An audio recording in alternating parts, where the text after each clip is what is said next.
Hello traders, hello friends, welcome again to my channel. And for today's video, let's have a weekly forecast on gold and Euro USD. So later try kong ihabol ang GBP USD and USD JPY. Okay? Before that, let me invite you again sa aming PIP or Pinoy's in Profit Discord community where we always share our setups. Ayan. So, pag nagte-trade ako, yan, just entered by order. And of course, ine-explain ko kung bakit ako nag-enter. Ayan, reason for entry. Tapos, ayan, para lahat ng aming mga members ay nakakakuha din ng ideas. Okay? So, yun. Actually, itong ang isa naming member, nakakapasok lang, no? Yan, no? Thanks po, coach. Yan, no? Nag-TP siya, $31 profit. So, halos nabawi na rin niya yung kaniyang binayad na membership fee, which is only 500 pesos lang naman monthly fee. Pero, if mag-deposit kayo sa aming broker na PU Prime, free naman po ang 1-month subscription fee. So, yun, ilagay ko na lang po dito sa aming link sa PU Prime para po maka-join kayo sa aming community. Okay, so let's go na sa ating chart analysis. Okay, let's begin with the US dollar index. By the way, guys, let me remind you again that this is not a trade recommendation. This is just for educational purposes only, so always trade at your own risk. Okay, starting with the US dollar index. Okay. So, here in the weekly time frame, alisin ko na muna itong EMA. Okay. As you can see, no, nagkakaroon siya nitong symmetrical triangle pattern and well-respected itong trend line na to. Okay? So, dito nagkaroon ng false breakdown. Ayan, no? Nag-attempt siyang bumaba pero joke lang, tumaas na ulit ang price. Tapos, niretest niya ulit itong trend line na to. And ngayon ay possible na i-retest niya ulit itong trend line na to. So, last week talaga ang US dollar index ay very weak. Okay? So, sunod-sunod yan na mga bearish candlesticks ang pinakita sa atin. Okay, let's check some news. Yan. So, dito sa Reuters, you waltz into weekend with another weekly gain. Okay? The Dow ends above 40K. So, key points. S&P 500, Dow post gains, Nasdaq slips. Energy leads S&P 500 sector gains. Crude gains, 1% gold. Gold up din, Bitcoin up din, no? US 10-year treasury yields rises to negative 4.42. Okay. Ayan. So, ibig sabihin kasi nitong S&P 500, ito yung 500 publicly traded na company. So, therefore, kapag tumataas ang S&P 500, meaning ang mga big institutions ay risk on ang kanilang appetite. Okay? So, kabaligtaran kasi ng galaw ng US dollar index ang S&P 500. Okay? So, therefore, we expect na for the coming weeks or months ay risk on tayo. Ibig sabihin, bullish sila kay Euro, kay AUD, kay GBP. Okay? Ayan. So, dovish. Kasi the dollar little change on mixed Fed comments. The dollar index on Friday fell by negative 0.01%. The dollar was under pressure Friday on dovish comments from Atlanta Fed President Bostic. So, yun ang mga reasons fundamentally kung bakit weak ang dollar, right? Ang US dollar. So, going back na dito sa ating chart. Okay, so may possibility pa na magkaroon dito ng move to the downside looking at the weekly time frame. Okay? So, let's check the daily time frame.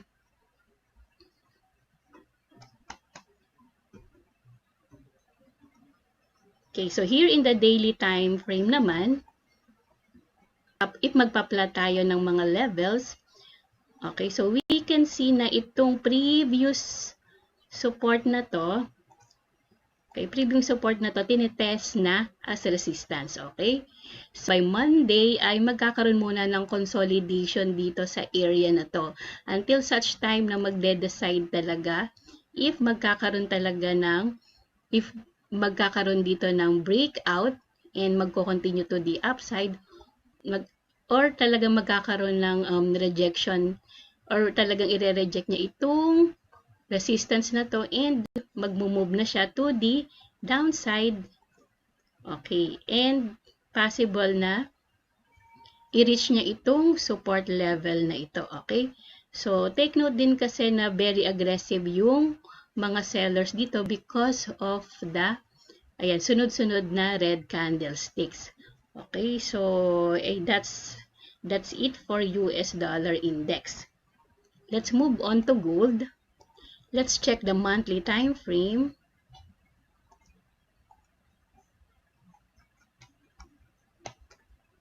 Yan. So here in the monthly time frame, no, syempre, as you can see, after nitong breakout na to from this previous historical resistance, ayan, nag-continuous na yung move ng gold to the upside.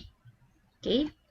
And also, for many times na rin, no, na-discuss ko sa inyo na possible na i-feel niya itong week na ito, okay, which is ito nga yung nangyayari dahil nung the beginning of this month of May, ayan, unti-unting nagmo-move na siya to the upside, so possible na magki-create siya ng another higher high. Okay, looking at the weekly time frame naman, because of the creation of series of higher highs and higher lows, so ito nga yung naging higher lows and may chance talaga na and possible na magkaroon ng higher high. Okay? Although syempre hindi pa natin masabi, so dapat ay reactive tayo, hindi tayo nag-a-assume. Okay? And before we move on to the day, check muna yung COT report. Okay? COT report. Okay, so i-google nyo lang yung Tradingster or marami namang site ngayon na nag-o-offer nitong COT report, no? Okay, ako dito na lang din ako nasanay. Yan, as you can see, ang long nila ay 277,642. Okay, nag-add sila ng 5,498 compared to only 73,146 short orders. So clearly, institutions are very bullish kay gold. Okay, and please be reminded also na all the currencies under this spot are traded against the US. So therefore, para na rin natin tinitignan ang XAU-USD. Okay, yan. So meron din akong Excel file nito na ina-update ko rin on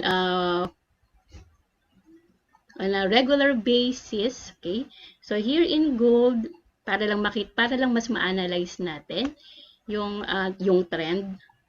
Okay, yan. So as you can see, no, from 100, nag-start nga sila as 131 noong February up to 204,496. So clearly talagang uptrend, pataas ang net position ng mga big institutions for gold.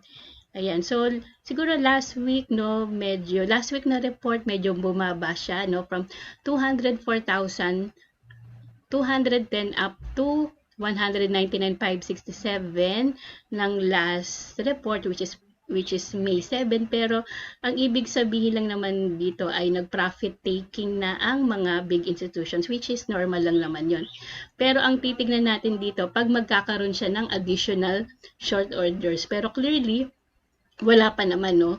Wala pa namang massive increase of the short orders. So, ibig sabihin, may chance talaga na magkaroon pa talaga ng move to the upside for gold.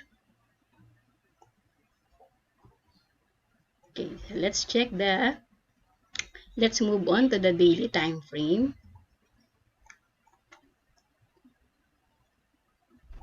Okay. Yan. So, ang ating all-time high ay 2,431. Okay. Okay. So, syempre, hindi na tayo papasok mag-trade dito. Okay. Last week, naka-profit tayo, no? Kung narito ang price, nakapag-place tayo ng order dito and even dito. So congrats sa mga naka-profit din. Okay? Ayan. So, even dito sa daily time frame, very bullish pa rin naman siya. Wala pang sign of any reversal. Okay? So, watch out tayo. Although nasa resistance siya, kaya I advise na wag muna tayong mag-buy kasi parang mapo-FOMO lang tayo. Instead, hintayin natin siyang mag-pullback. Okay? Yan. Let's check the H4 para maglagay tayo ng mga levels.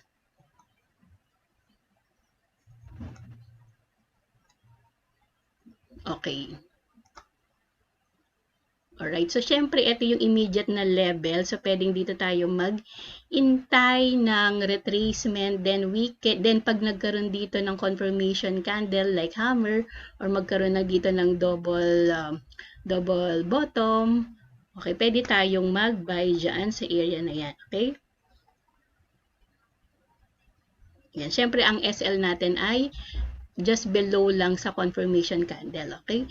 And then, meron din tayong level dito. Okay? So, previous resistance din yan that can turn into support. Okay? So, ito din, resistance siya. So, possible itest niya as support. Okay? So, yan muna yung mga levels natin. Okay, sige, pwede rin natin itong i-plot. So, we have 3 levels for gold, pero syempre minsan pag Monday, baka mamaya bigla pang bumulusok yan pataas. Okay? We don't know yet. Okay? Ang alam lang natin, nasa resistance siya. Okay? Yan.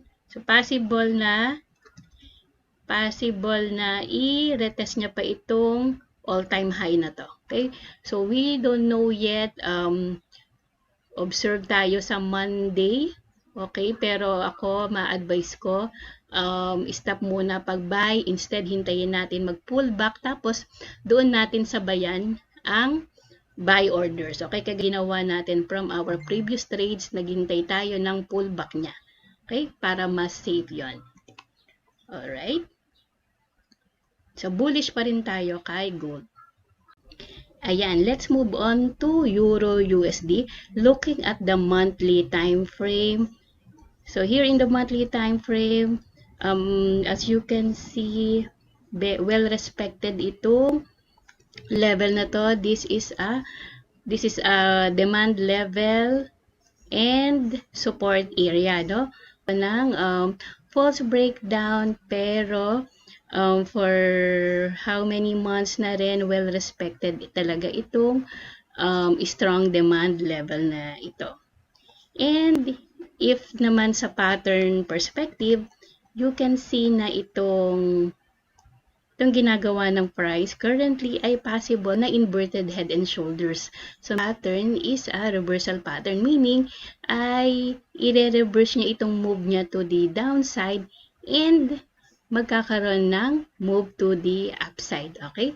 So here in the monthly, we are bullish. Looking at the weekly time frame, so focus lang tayo dito sa current price action niya. Okay. So, nagkaroon na rin dito ng breakout, no?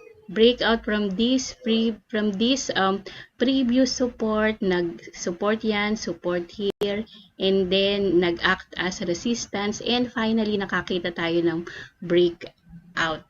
Okay? So, therefore, even dito sa weekly ay malakas talaga. Very bullish because nagkaroon na tayo ng very aggressive move to the upside. Alright? And then, let's check the COT report bago tayo mag-move on sa daily. Okay, dito sa COT report ng Euro USD, Ang long ay 178,398 versus sa short nila na 161,243. Okay? Very, no? Very significant itong additional longs nila, kaya talagang tumaas ang net long nila.